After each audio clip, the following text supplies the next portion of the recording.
which job do you think Danny Hurley should prefer? Returning to UConn and trying to go for that three-peat, right? Some guys returning. We just saw Caravan opted out of the draft, or going to the Lakers and coaching LeBron and potentially maybe even his son. Two very different jobs, Molly. I mean, like, here's the deal. The Lakers is a better job and here's my if he can control his infrastructure, if he has a say in personnel. I say this all the time. In college, you've got to be connected to your athletic director, and your assistant coach need to know who can play for the head coach. In the NBA, you've got to be connected to the president, and your general manager and personnel people need to understand who can play for the head coach. If that is in place, then he takes the Laker job. Look, coaching, there's going to be a transition. The Lakers need a culture. They need an identity. They need accountability. They need core beliefs and non-negotiables, similar to what UD went through when he was with the Heat, when Pat Riley was with the coach of the Lakers. They've lost a little of that. Giving him the authority to have those type of infrastructure, then the Lakers is a better job, especially due to the fact of the state of college athletics today. The state of college athletics today, there's a have and a have-nots. The Power 5 conferences, you have 20%, which is going to be your collective bargaining agreement, 20% of the money that they're generating compared to the Big East. All right? Dan Hurley's spending a good amount of his time raising money. You don't have to worry about that in the NBA. He's not at a place where there's going to be a donor that's going to give him $5 million for his NIL and his collective. So, look, in terms of pure coaching, Danny Hurley, there'll be a transition period. He'll need to show agility. He's not going to be able to coach exactly the same way he did, but he will still hold the team and the players to accountability. The preparation will be the same. The identity will be the same. The culture will be the same. Look, you played in the greatest culture in the NBA. Each and every day, you guys were held accountable, all right? There was a right way of doing things and a wrong way of doing things, and almost right was wrong. And you came in every day and put in work, and there were roles that were embraced and championed, right? You can do that in the NBA, all right? You can do that in the NBA. Yes. Danny Hurley has a gift. He has a gift to connect with people. Is he a little nutty? Yeah, he's a little nutty. He understands that he's going to have to change to some extent, but he's not going to change in terms of the way he coaches, his preparation, his accountability, his attention to detail, his focus, and that he will coach his team. And it might be a little bit different because you got 82 games. You probably got more games than practices if you include the playoffs and the preseason. There'll be a learning curve, but I think he'd be fine. But he has to have control of, he's got to have infrastructure, and he's got to have control, not control, but he's got to have a say in the people he's going to coach. You see, one of the things you're slick about, Coach, because I love you, so I can say this to you because most people can't say this to you, with your brilliant self. What you do is you throw out all that stuff so there could be no comebacks. But this is First Take, baby. You ain't getting away with that, Coach.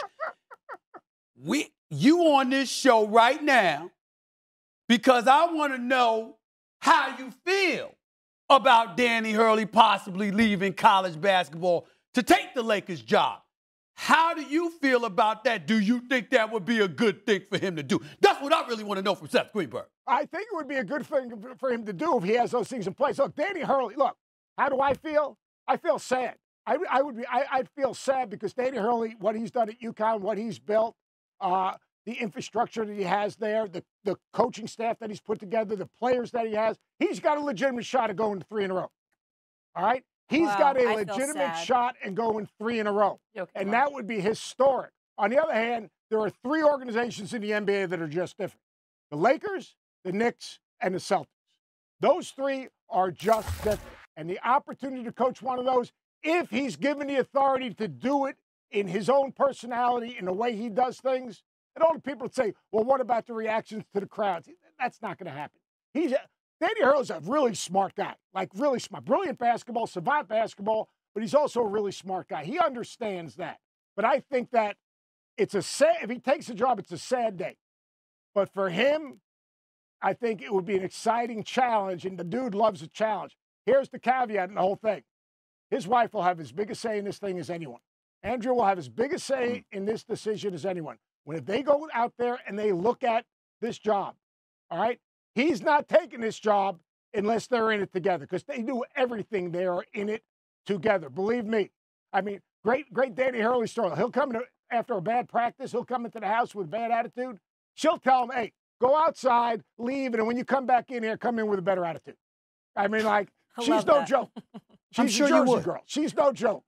Great. Love that. Go ahead, UD. Hey, I'm with you 1,000% on that, Coach, man. They say he a little nutty on the sideline. They say he crazy. Good.